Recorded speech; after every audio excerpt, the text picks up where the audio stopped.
දම්රජුල දුම්රියුලමිසි කිදුරංගනාවේ නිල් සුරංගනාවේ සහ රෝස සමනලී යන අන්වර්ථ නම් වලින් හඳුන්වන බස්වතද ඊට අය.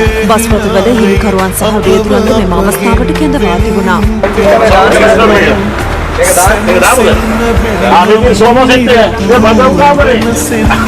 ඇතැම් බස්වත තුළ සාදු පැවැත්විය හැකි ආකාරයෙන් සකස් කර ඇති අයුරුද මෙහිදී දක්නට ලැබුණා.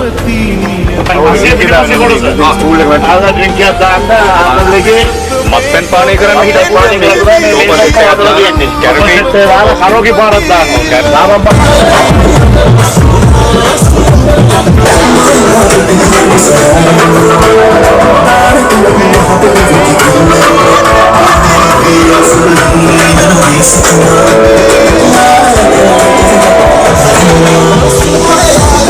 මෝටර් රථ ආඥාපනට අනුව බස්වතවල වර්ණය වෙනස් කිරීම, අධිශබ්ද විකාශන යන්ත්‍ර සවි කිරීම, වෙනත් අංගෝපාංග සවි කිරීම තහනම් වනවා.